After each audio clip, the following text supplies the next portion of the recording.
Okay, I know you had the big win back in May, the big knockout. I guess just how important was it for you to get that result and just get back in the win column? It was real important to me to get back in the win column and get the finish that I was looking for. But right now, I'm trying to reestablish that by getting another one this Saturday. Absolutely. You know, it's interesting because you had a 5-month break before that fight, a 5-month into this one. I'm wondering if that's actually maybe better. Like, are you finding that to be better because you had such a busy last year, but you ended up with a couple setbacks? Man, we be trying to clock in for real, for real. As long as I'm ready, though, that's the biggest thing. You know, they called me for the JDM fight back when, you know, he had fought at the Apex.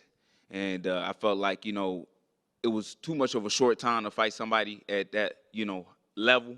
So I was just like, hey, let's make it for not September. Yeah, September, you know what I'm saying? August, and out in Sydney. And when we wasn't able to, you know, make that happen, he had that fight with Kevin Holland, which is whatever. It was a dope fight between both of them. But I really wanted to have that fight, you know, that time. But I really wanted to just make sure that I was prepared and I was ready for anybody that I get into the cage with. But I'm always trying to get out there and fight at the end of the day. Is it tough as a fighter to kind of take that mature approach to your career? Because I know as a fighter, you're just going to be like, yeah, I'll fight anybody, anytime, anywhere. But that's not really necessarily the smart way to manage a career at the highest level. No, not at all. But like I said, though, as long as you have the preparation and you prepare for any opportunity, then you should take it, you know. But if you're not ready, then, yeah, it's not going to be the smartest idea whatsoever. Yeah. Back at 170, I mean, is this the future for sure? Have you found it to be difficult? Has it been lifestyle changes? What's it been for you? It's been good, bro. Been a whole lifestyle change. You know, me being able to eat clean and eat better for myself. Bro, we ripped up right now. You know, I actually want to take off the shirt. Matter of fact, fuck that, man. I'm going to show the world, bro, what we doing, you know. I got the silk, you know, a little something. But, you know, the ass popping, you know. Look, that oil, boy, that's that baby oil. That's that baby oil. But, you know, I'm just flexed out here, you know. And I feel like all the work I've been putting in and the preparation that I have done, you know, it shows in not just my fight, but my physique. When I step on the scale, everybody sees all the hard work that I done put in, you know, so I'm definitely going to have a good time. Is that a daily sacrifice for you, man, or is it like a lifestyle that you're enjoying? I'm enjoying it, so it's not really even a sacrifice, you know. Being able to change, you know, what I was eating and everything I was doing, it has put me in a better position where I can sleep better, I can think more clearly, and I'm just able to, you know, go out there and fight at a, you know, higher level and at a better performance, you know, for myself. Instead of just feeling like, you know, I got to end the fight early, you know, just in case I hope I don't gas out. Now, I just want to be able to fight 15 minutes all the way out, you know, and just show everybody, man, I can just keep going and keep going. Nice. Talk about the matchup here you have with Alex Morono, a guy that's been around for a while, kind of a gritty veteran. What do you think about him as an opponent? I think he cool, you know. He got a couple decent wins within the organization. He's done, you know, enough to stay in the organization. So my biggest thing is just showing that there's levels to this game. Even though he's the vet and he's been around for a minute, I just want to show him that, hey, at the end of the day, bro, it's a whole different ball game when you fighting a person like me, definitely at this level, and that, you know, pretty much going to get Alex out of there, you know, as soon as I step into that cage. You know? Did I read correctly that you're doing an open workout later today? Yeah, man, I'm doing an open workout at Fight Capital. Yeah, at Fight Capital. I didn't pretty much do a lot of promoting for it, which is crazy. I feel like this is not even a fight week for me. It doesn't even feel like a fight week.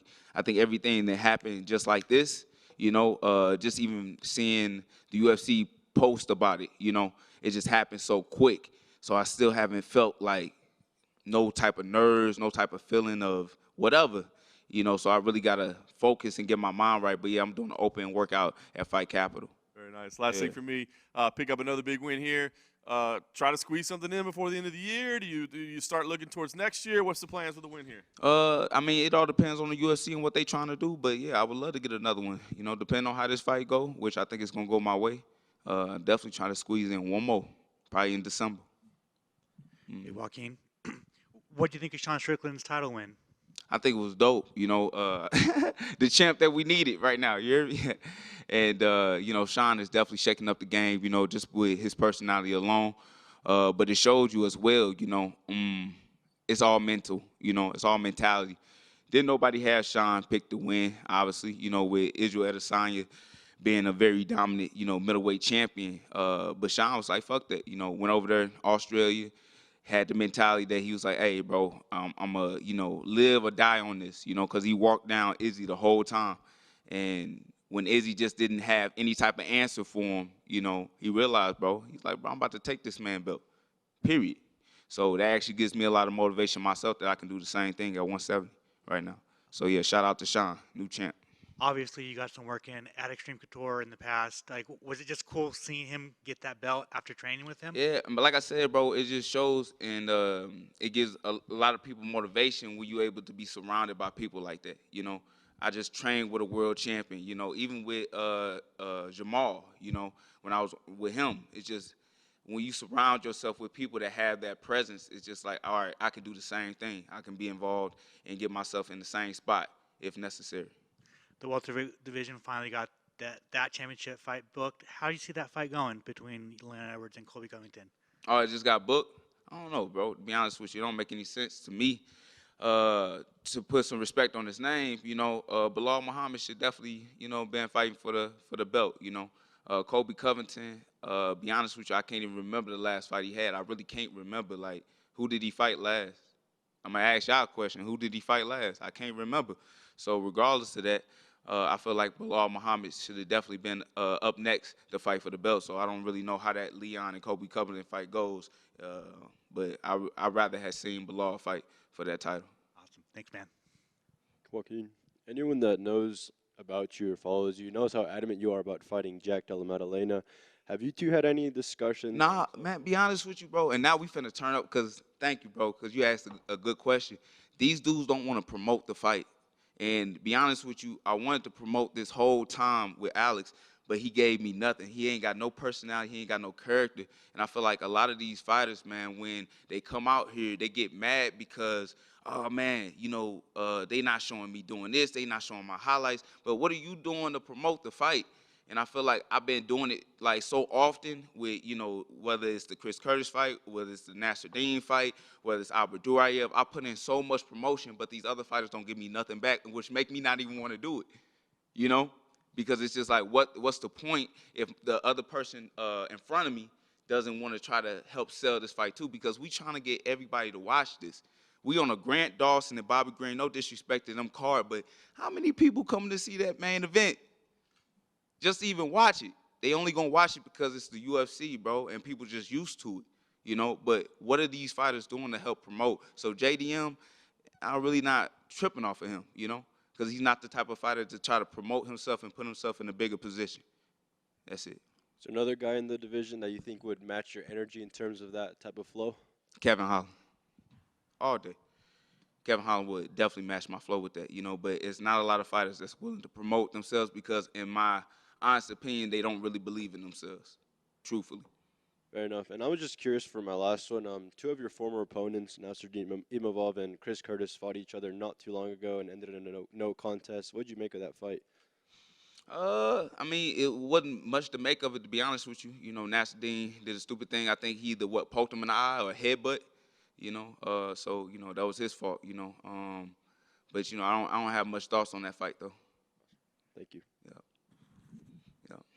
Thanks for taking the time. Yeah. Let me go back to what you're talking about with Hero. Let's just say in a perfect world, you could send out a press thing type of release or speak to the people watching this later. How would you like somebody to help you promote a fight? What's the guideline? What you want them to do? With the fighter? Yeah, with anybody. Just what my biggest thing. Well, anybody just repost and just pay attention. But as a fighter, as another, athlete, at the end of the day, we work together. We all helping each other. Even though we go in there and we fight each other and we try to, embarrass each other, whatever, knock each other out. At the end of the day, bro, we getting paid with one another. So let's try to get as much money as we can. And the thing is, that's how we get money is by people viewing us. So my biggest thing is to my opponents, my future opponent, to this opponent, is, bro, talk that shit you be talking in the cage or in the, with your coach in the gym, but talking on media. Post about it. You talk about you believe in yourself and what you've been doing, speak about it. And that's how you promote it, And we're going to see about who's, telling the truth at the end of the day. And you figure with people having the platforms now that just didn't exist before. It'd be easy work. Crazy. It'd be easy work, and people want to get mad at Jake Paul or Logan Paul and doing what they doing. And yeah, they goofballs. I ain't gonna lie, but they talk about it and they promote themselves very well. And I feel like every fighter can learn from that and put themselves in a way better position. I mean, the fact that we just brought them up says they're doing something right. Exactly. We were talking to John about feeling good and in preparation, the weight, everything. So obviously you don't have to get ready if you stay ready. Yeah. How good is it to just be dialed in? Are you even telling some teammates like, man, you got to come eat right like I do. You got to kind of like follow my blueprint because I got it figured out. Well, to be honest with you, it's not a blueprint to this. You know, it's whatever you feel that matches your body type. You know, what you eat, because what I'm eating might not work for the next individual. They might not be able to cut the weight the same. You know, so everybody's different. It's the science behind it, but it takes time and patience, whatever, to really figure out what works best for you, definitely when you're trying to make a weight cut. At the end of the day, what we're doing is not natural. We depleting our bodies at the end of the day. I'm still depleting myself, you know, to get to where I'm at. So with all that being said, you have to figure out what works best for you at the end of the day. What is if I can ask, what is your diet? Like vegan? What is that? Oh, no, that's not vegan. So my biggest thing is I don't eat any red meat. Don't eat no steak, anything of that nature. I feel like because at the time when I was eating that, when I was at 185, it was hard to burn, you know, at the end of the day. So I removed that, and I only have salmon, fish, as well as chicken. Chicken is my primary, like, protein that I have. And other than that, all my greens, whether it's, you know, avocados, spinach, you know, Brussels sprouts, bro, you know, asparagus, whatever, anything green, bro, I'm eating it. And but it's nothing crazy. Like, it's nothing like to the point where it's a keto diet or it's a whatever. It's like my biggest thing is whatever makes you feel comfortable and makes you feel good, and to be able to cut that weight. So I eat a lot of fruit, you know, to rehydrate myself, you know, instead of just drinking Gatorade or drinking Prime or whatever. You know, I eat a lot of watermelon, kiwis, strawberries, and stuff like that to help rehydrate my body. A lot of melons and everything of that nature. But you know, like I said, you got to find out what works for you at the end of the day. That's awesome, man. Thank you for that. I mean, if I could follow those steps, I might take my shirt off in the middle of the day too. Yeah, no, most of them, man. Like I said, bro, I work too hard, you know, to not show it off. My biggest thing is, you know, everybody want to think this stuff just comes out of nowhere, man. I've been working like this for a good 2 years, you know, for me, like, to get to where I'm at right now, a good 2 years with the camp that I'm with now, with my team, Murcielago, with Justin Hardick, Nick Simmons.